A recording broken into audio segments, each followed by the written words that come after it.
So let's start with the historical context. The historical context is the collapse of the Bronze Age and the very beginning of the Iron Age the in the region that we're talking about. So around 1200 to 1150 BC is when the Bronze Age collapsed, the end of the Bronze Age, and when it collapsed. And when it collapsed, the Iron Age began. There wasn't really a dark age between them. Some sources disagree with that, but McGill states that the Iron Age was really a political shift more than a metallurgic shift. The metallurgy shift was a very smooth one, and the political shift is really more of what happened. We see the collapse of the Hittite and the Egyptian kingdoms due to the Sea People, who nobody knows about, but they were pretty ferocious apparently. And during that time, the kingdom of Israel was developed a few years into the Iron Age.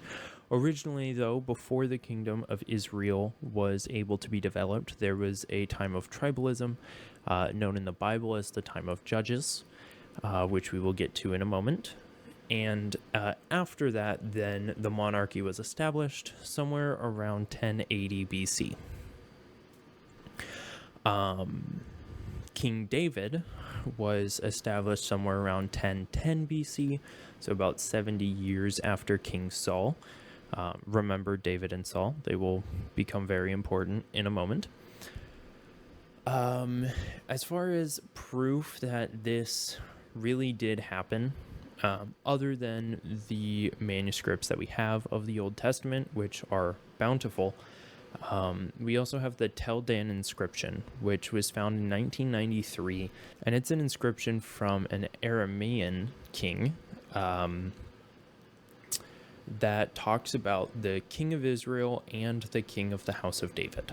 So we have, that is, as far as I know, the only source outside of the Bible that mentions David, but it is proof that David was a real king outside of the Old Testament manuscripts that we have. Let's jump into the biblical context of how this sets up.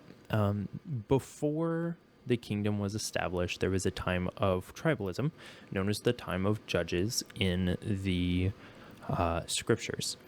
And the time of Judges was a very, very interesting time where basically the Israelites would live, they would disobey God, and they would be taken over by an invading force. And then God would rise up a person known as a judge that would help defend the land and drive out those invaders, to which there was a time of peace and honoring of God before the Israelites would then fall away and start disobeying God, and they would be taken over again, and this cycle just continued and continued and continued.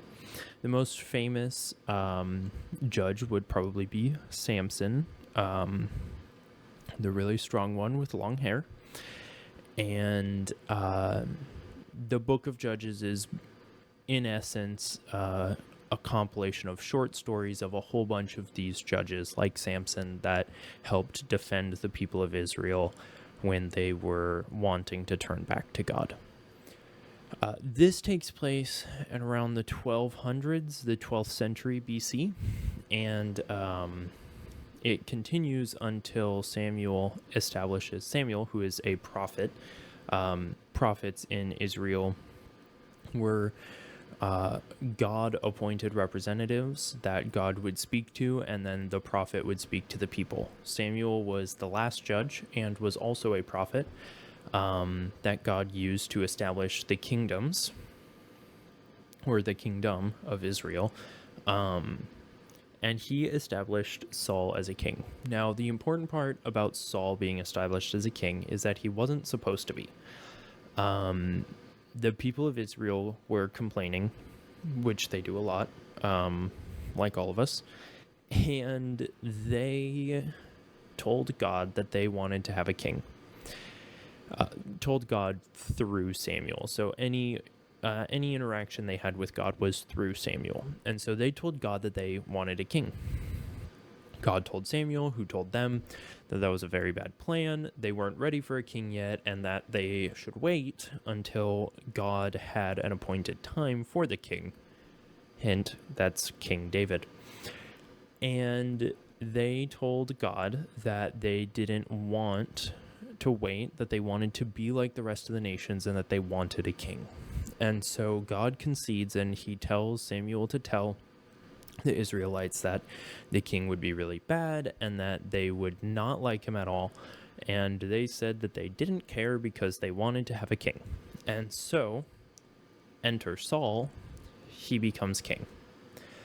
And that is really the biblical context here as we come into kind of setting the narrative here for the way that this story goes. This story actually takes place in 1 Samuel 17, but we're actually going to end up starting in 1 Samuel 13 to kind of learn what is happening before 1 Samuel 17 and David and Goliath happens. So in 1 Samuel 13, Israel is at war. Saul is king, and he is leading the people into battle, and Samuel tells Saul to wait 7 days so that he can arrive and give an offering to God. For the Israelites, the only person that was allowed to give offerings, unless in very specific circumstances, the only person that was supposed to give offerings to God was the priest, or a priest. And so as a prophet, Samuel fulfilled that role of priest at the time, and was on a journey to Saul to give this offering. So Saul waits 7 days, and on the seventh day, he decides to make the offering because all of his men were scared and were running away or hiding and had completely lost hope. So Saul takes it upon himself and he does this offering. And the Bible says that right when he finishes this offering, as soon as he had finished presenting the burnt offering, it says, Samuel came. He shows up and he says, "What have you done?" And Saul says the people were scared and they were running away, and so I gave an offering to the Lord. And Samuel tells him that you are not supposed to do that, and that you're sinning against God. And specifically, Samuel says, "For now the Lord would have established your kingdom over Israel forever, but now your kingdom shall not continue." And so we see here that because of Saul's unfaithfulness, because he did not have the faith to wait for Samuel and to wait for the timing of God, that God essentially cursed him, but basically that Samuel told Saul, that God told Saul via Samuel, that your kingdom will no longer continue. Your son is no longer the heir to the throne, right? That you are not anymore a king, and that you won't have a dynasty, basically. And so, but he doesn't give a time limit. He doesn't give a time frame. And so if we skip ahead a couple chapters to 1 Samuel 15, we actually see a second thing that Saul does, which he makes another very large blunder, which was, of course, inappropriate for the king to do, especially when he is supposed to be the king over all of Israel, and he's supposed to be the man that they look to know how to follow God and things like that. And so we see in 1 Samuel 15 that they are fighting a group of people called the Amalekites. And the Amalekites are one of the very important tribes that Israel fights against, the others being the Philistines, which we'll see in a few moments.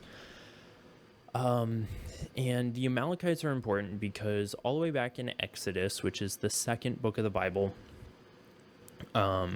as the Israelites are exiting, as they are fleeing away from their captivity in Egypt, this is when they are led by Moses, that as they're running away, as they are refugees and are escaping the Egyptians, they escape the Egyptians and they are in the deserts. And the Amalekites come down and attack them while they are in the middle of the desert. And we see in Deuteronomy 25 that God tells the Israelites, he says, remember what Amalek did to you, by the way, as you came out of Egypt. Sorry. All right. Deuteronomy 25, 17 through 19 says, remember what Amalek did to you, by the way, as you came out of Egypt, how he met you by the way and struck the rearmost of you, all who were feeble behind you, when you were faint and weary, and he did not fear God. Therefore it shall be, when Yahweh your God has given you rest from all your enemies around you, in the land which Yahweh your God gives you for an inheritance to possess it, that you shall blot out the memory of Amalek from under the sky. You shall not forget. And so we see here that God tells the people of Israel that once you are in the promised land, the land of Canaan, which is now the land of Israel, that once you are there, once you have rest from all of your enemies, once you are established as a country, that you will go and you will blot out the memory of Amalek, completely and utterly destroy Amalek. And so in 1 Samuel 15, this is the moment. This is the time for Israel to blot out the memory of Amalek. And so Saul is told by Samuel to completely destroy everything that Amalek has. And it says in 1 Samuel 15, verse 3, it says, now go and attack Amalek and utterly destroy all that they have, and do not spare them, but kill both man and woman, infant and nursing child, ox and sheep, camel and donkey. To completely destroy any trace of the Amalekites. And what we see Saul do is not that. He goes down, he fights, he destroys a lot of things. But he keeps the king of the Amalekites alive, and he keeps the best of the sheep, the oxen, the fatlings, the lambs, everything that was good, they were unwilling to utterly destroy. And so we see he just disobeys God. And when Samuel shows up, he lies to God. He lies to Samuel, and therefore to God, Samuel being God's spokesperson. And he says, well, look at what I've done. I have done what you have commanded me. And Samuel says, what then is this bleating of the sheep in my ears, or the lowing of the oxen which I have heard? And Saul said, they have brought them from the Amalekites. He's blaming the people here. For the people spared the best of the sheep and the oxen to sacrifice to the Lord your God, and the rest we have utterly destroyed. So not only does he blame the other people, saying, well, they saved them, I didn't really have anything to do with it, but then he also says, and we saved them for a good cause because we were going to sacrifice them to God, which we have no proof that that's what Saul was going to do. And with Saul's previous blunders and his obvious narcissism in later parts of the books, probably not. And so we see Samuel here say that basically that you're done. And there is a part here where he finishes by saying that your kingdom will be taken from you. And at the very end of the chapter, we see it say, "And Samuel went no more to see Saul until the day of his death. Nevertheless, Samuel mourned for Saul, and the Lord regretted that he had made Saul king over Israel." So we can see here that after this incident, for the next span of years, that Samuel and Saul completely stopped talking. Samuel would have been Saul's probably his most trusted advisors. Most prophets were the king's most trusted advisor, and we see Samuel mourns for Saul and the fact that Saul is straying away from God, but also completely cut Saul off and not talk to him any longer, which also means that Saul is no longer getting any words from God or any guidance from God at all. And this is where we see this downhill spiral. That ends chapter 15. And so we pick up on the chapter right before David and Goliath, which is chapter 16.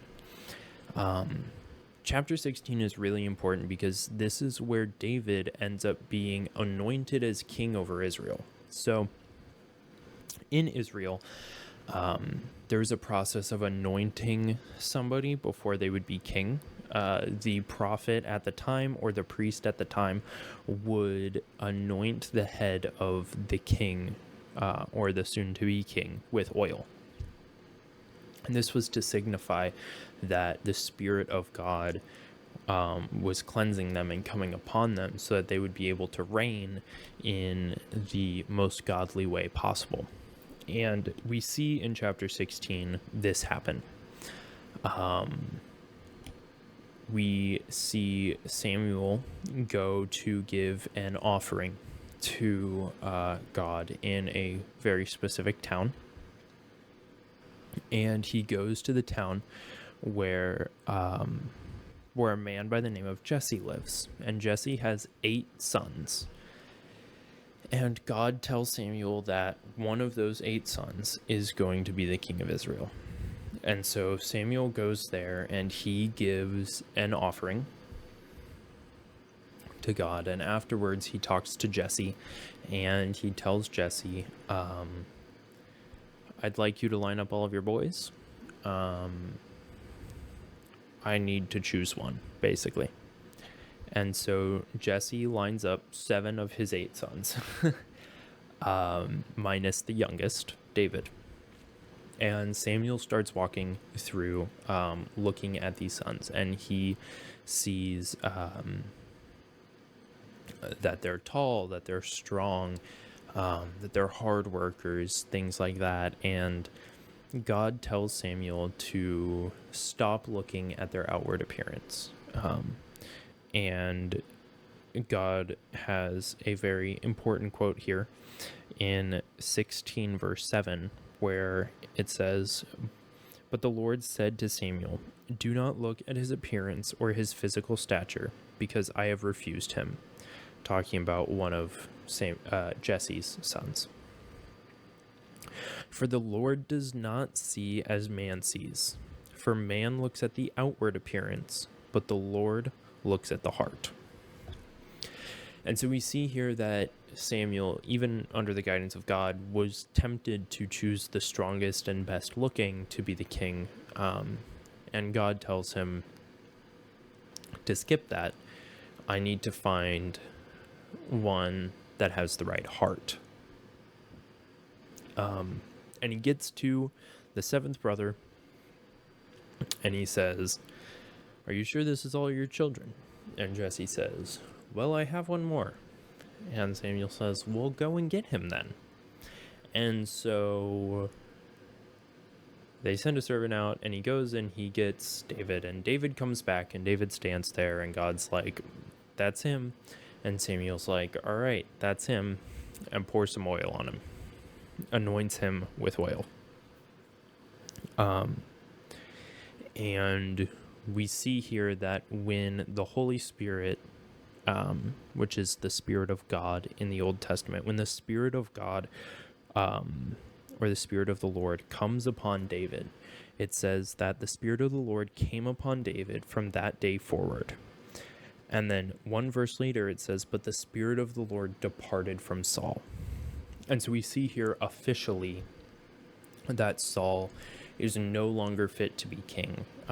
The things that Samuel has said to him twice before has finally come to fruition, that he was no longer fit to be a king because he was no longer influenced by the Lord. And so we see this Spirit fall upon David, the Spirit of the Lord fall upon David, and this anoints him for the coming for the coming trials before he is able to become king. So and then we see that as the Spirit of the Lord leaves Saul, a distressing spirit comes upon Saul.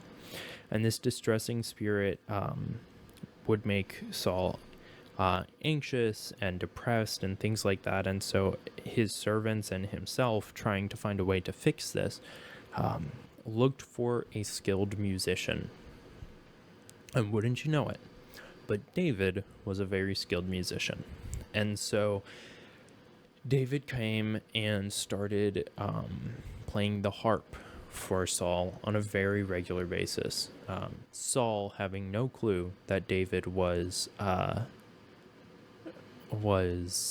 anointed to be king over Israel.